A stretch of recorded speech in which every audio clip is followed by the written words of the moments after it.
네, 국민의힘 조배수 의원입니다. 지금 오늘 여기 감리회 거룩성 회복협의회 목회자분들께서 지금 현 시국에 대한 시국선언을 하시기 위해서 오셨습니다. 그 내용은 지금 진행되고 있는 이 탄핵이 내란 음모를 선동하고 상권 분립을 허문 사기 탄핵이라는 것을 규탄하고 나라와 민족을 위한 이 시국선언을 하시고자 합니다. 오늘 오신 분들을 소개해드리도록 하겠습니다. 우리 감리회 거룩성 회복협의회 목사이신데요. 민동원 목사님, 그 다음에 조기영 목사님, 송상면 목사님, 최항재 목사님, 최상현 목사님, 박원순 목사님, 영도현 목사님, 이훈 목사님, 김재탕 목사님 다 소개해드렸나요? 자, 그러면 민동원 목사님께서 먼저 성명서를 낭독해 주시겠습니다. 다른 두 분요? 네. 그럼 박원순 목사님과 이훈 목사님께서 발언하시겠습니까? 네, 박원순 목사님 발언하시고 성명서 대한민국 국민 여러분, 여러분 모두에게 세상 만물을 창조하신 하나님의 은혜와 평강이 넘쳐나시기를 축복합니다.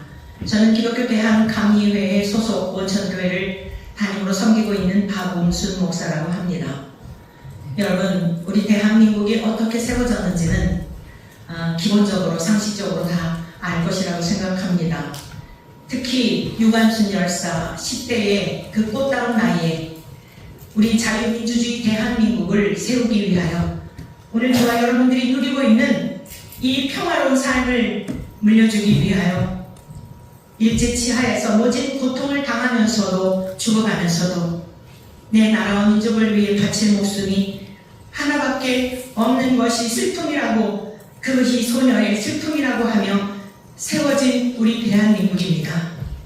그런데 자금의 이 나라를 보면 어떻습니까?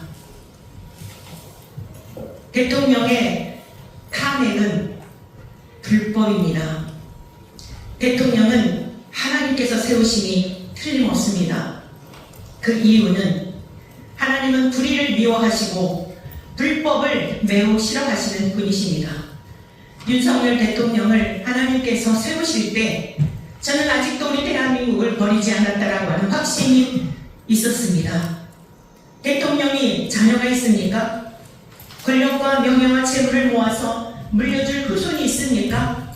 하나님이 대통령을 세우신 이유는 저는 그랬습니다.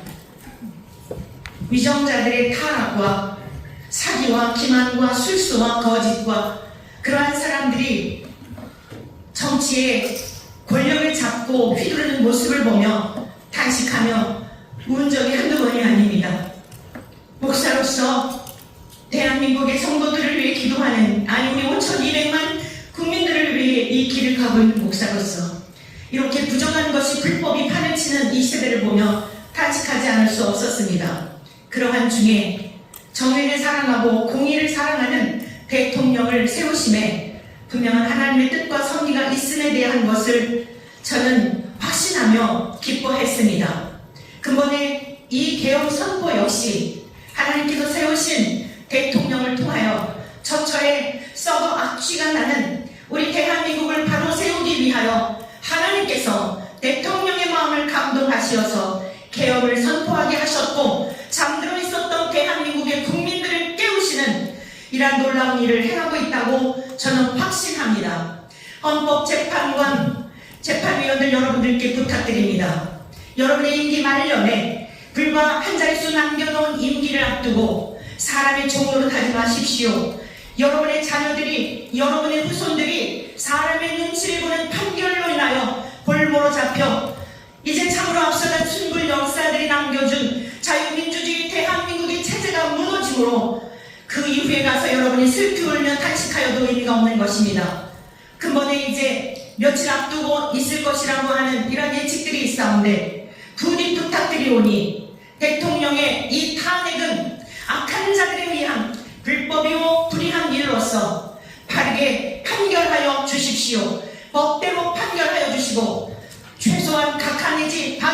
기각을 하여 우리 대한민국을 새롭게 세우는 일에 앞장서 주시기를 간곡히 부탁드립니다. 고맙습니다.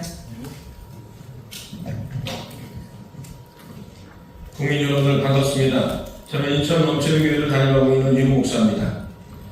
헌법재판소는 윤석열 대통령 탄핵 소추안을 속히 각하하라. 3월 24일 헌법재판소는 한덕수 총리 탄핵 소추안을 기각 5명, 각하 2명, 인용 1명으로 기각하였습니다. 당연한 결과라고 생각합니다. 그런데 안타까운 점은 대통령과 총리가 탄핵됨으로 국정이 마비되고 경제는 어려워지고 국민들의 삶은 도탄에 빠졌다는 것입니다.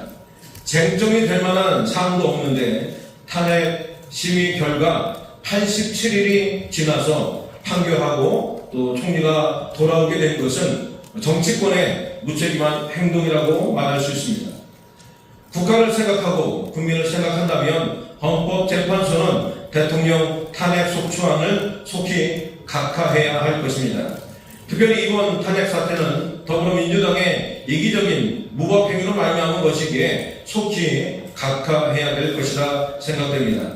더불어민주당은 지금까지 29개의 탄핵을 진행하였습니다. 그런데 그 중에 9개의 탄핵 소추안의 결과가 나왔습니다. 모두 기각이나 각하입니다. 구전구패의 결과입니다. 이것이 무엇을 입증합니까? 더불어민주당이 국정을 마비시키기 위해서 마구잡이로 무식하게 한심스럽게 탄핵했다는 것을 증명하는 것입니다. 이번에도 마흔역 재판관을 임명하지 않는다고 최상목 대행을 탄핵하려고 하다가 한덕수 총리의 판결이 나와서 탄핵이 무산되었습니다. 어떻게 이렇게 할 수가 있습니까? 국회의원은 국민의 대표로 국민을 대신해서 정치하는 것이 아닙니까? 국민을 위해서, 국민의 삶을 위해서 국민이 행복하게 살 수 있도록 도와주고 노력하는 것이 국회의원의 본분이라 말할 수 있지 않겠습니까? 그런데 국민은 어디 가고 오직 이재명밖에는 없습니까? 더 이상 이런 일들이 지속되고 발생되어서는 안 될 것입니다. 이런 참담한 일을 막는 방법은 헌법재판소가 속히 대통령의 탄핵 소추안을 각하하여 대통령을 업무에 복귀시키는 것입니다. 만약 헌법재판소가 계속해서 시간을 지체하고 잘못된 판결을 하려고 한다면 국민들은 가만히 있지 않을 것입니다. 속히 각하하지 않는다면 국민들은 4.19 때처럼 국민 저항권으로 일어나서 나라를 바로 세우려고 할 것입니다. 그러니 헌법재판관들은 속히 윤석열 대통령의 탄핵 소추안을 각하시키기 바랍니다. 감사합니다. 이제 오늘 저희들이 이곳에 온 이유는 내란 업무 조작과 삼권 분립을 무너뜨린 사기 탄핵을 규탄하면서 이제 성명서를 발표하도록 하겠습니다. 하이데거는 언어는 존재의 질이다라고 했습니다. 사람이 하는 말은 그가 평상시 마음에 품은 것을 다만 입을 열어서 말할 뿐입니다. 따라서 그 마음의 상태가 병든 자인지 건강한 자인지 진정성을 가지고 애국하는 마음인지 거짓되고 반국가 세력의 음모인지는 그가 하는 말을 들어보고 그 열매를 보면 알 수가 있습니다. 그런데 지난 2024년 1월 탄핵을 일삼아온 민주당 대표가 자신의 당 최고위원회 회의에서 우리 북한의 김일성, 김정일의 노력이 평회되지 않고 훼손되지 않도록 해야 한다라고 하는 마음가를 쏟아냈습니다. 이뿐만이 아닙니다. 엊그제는 역대 전역 장성들을 부끄럽게 하는 김병조라는 의원이 전과 4번 민주당 대표 암살 소식을 언론이 흘리자 장신대 모 교수가 암살 계획에 성공을 빈다라고 한 워딩을 문제 삼아서 사냥개가 마치 머리감 쳐라 공격하듯 그 교수 실명을 거론하면서 공격하는 것을 보았습니다. 그런 의원에게 그가 몰라서 언급을 안 했는지 알고도 기피를 했는지 모르나 더 심각한 사실에 대해서 제가 말씀을 드리려고 합니다. 그 심각한 사실이라고 하는 것은 최근 감신대 학부생 종교 철학 수업 시간에 발언한 말입니다. 그 강사는 목회자 양성하는 신학교에서 신학생을 대상한 수업 시간에 자신이 투명 인간이 될 수 있다면 윤 대통령 목을 따고 싶다 라고 하는 섬뜩한 사진성 주장을 하여 현재 사회적으로 일파만파 큰 무리를 일으키고 있습니다. 이런 점은 사탄에 찬성하는 민주당 지지 세력의 현 주소입니다. 이 독서를 뽑은 강시대 종교철학 강사는 마치 1968년 1월 21일 새벽 청와대를 습격하러 침투한 31명의 무장 간첩 중에 유일한 생존자인 김신조 소위가 57년 전에 그 당시 기자가 묻는 질문에 박정희 대통령 목을 따라왔다는 말과 그 워딩이 너무나 똑같습니다.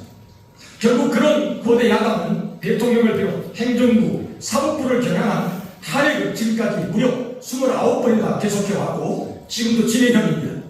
이런 민주당 지지는 방탄 탄핵이요 사기 탄핵이니 어제 국무총리 기각 및 각하 선고가 증명해줬습니다. 아울러 몇 주 전 감사원장 또 검사 등 탄핵 기각 등 해서 여실히 드러났습니다. 그러나 몸집만 불린 거대 야당은 여전히 탄핵에 배고픈지 지난주 최상목 국총리마저 30번째로 탄핵 발의를 했다가 아마 무산됐겠죠. 이른바 탄핵 중독증, 탄핵 광이 아니고서야 이렇게 나라를 숲밭으로 만들 수는 없는 것입니다. 마치 미국의 보험 설계자 헐버트 윌리엄 하인리가 데이터를 분석해 발견한 것은 1대 29대 3대의 법칙이 있습니다. 하인리 법칙이라고 합니다. 우리나라 그렇게 되었습니다. 이를테면 하나의 대형 사건 터지는 곳에는 이미 29번의 경미한 사고가 있었고 그 이전에 300번의 사고 징후가 있었다는 그런 법칙입니다. 즉 대통령 계엄 선포는 이 계엄이 있기 전 29번의 탄핵이 있었기 때문이고 그리고 그 이전에 300명의 국회의원 중에 자체 내분의 징후가 있었기 때문이라고 해석할 수밖에 없습니다. 이런 일을 거대 야당이 국민을 화합하기는커녕 국민의 뜻을 저버리고 탄핵 찬성 시위 군중 속에 앞장서서 윤석열 대통령을 내란 우두머리라고 정죄하여 탄핵시켜 직무를 정지시키는 등 행정부를 마비시켜 나라를 이 지경으로 만들어버렸습니다. 이것도 성이 차지 않았는지 대통령을 지지하는 국민의힘 일부 국회의원을 내란 동조자라고 공격하여 탄핵과 내란 몰이로 국민을 선동하고 세뇌시키는 공산주의 수법을 쓰고 있습니다. 더 나아가 그런 애국 시민들 또는 학생들을 향해 극우 프레임을 씌워 대한민국 국민을 이간질시키고 갈등을 증폭시키는 해악질을 일삼고 있습니다. 마지막으로 이미 보도된 다음의 워딩을 거대 야당과 헌법재판관들은 법과 양심을 겸비한 지성으로 어느 쪽이 진정 국민을 사랑하는 마음이 담겼는지 객관적으로 판단해 보기 바랍니다. 지난 1월 15일 관저에 있는 대통령을 체포하기 위해 공수처와 경찰 3,000여 명이나 동원되는 초유의 사태가 있었습니다. 전쟁을 방불케 하는 체포 시도를 앞두고 전북이 지역구인 검사 출신 이성윤 민주당 의원은 윤석열 수갑채워 나올 때까지 총 맞더라도 들어가라 라는 과격한 발언으로 공수처와 경찰을 자극시켰습니다. 그러나 동일한 시점에서 윤석열 대통령은 달랐습니다. 경호처도 경찰도 공수처도 모두 우리 국민이다. 누구도 다치기를 원하지 않는다. 내가 출석하겠다 라고 하며 불법 체포였지만 자진 출두함으로써 유혈 사태를 면할 수 있었습니다. 누가 진정 국가와 국민을 위한 워딩이고 처신이었습니까? 이에 우리는 거대 야당과 헌재 그리고 한국교회를 향해 아래와 같이 강력히 요구합니다.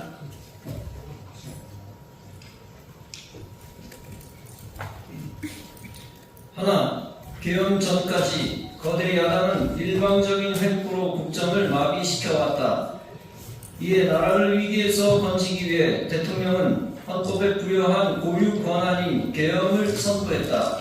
그 결과 이 사실에 눈이 감긴 절대 다수 국민을 계몽시킨 윤석열 대통령을 내란 우두머리니 수괴라느니 하는 내란 프레임으로 덮어씌워 국민을 선동한 민주당은 그 책임을 통감하고 해체하라.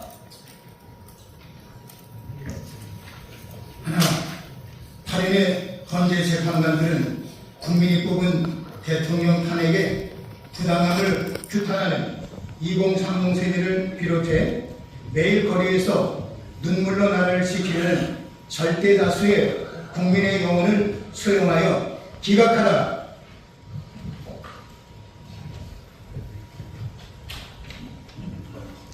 한국교회는 지난 4개월 가까이 삼권 분립을 무너뜨리고 탄핵 중독당이 되어버린 거대 야당의 횡포에 침묵하고 찬동한 것을 회개하고 자유민주주의의 근간을 흔드는 반국가 세력 척결에 앞장서라.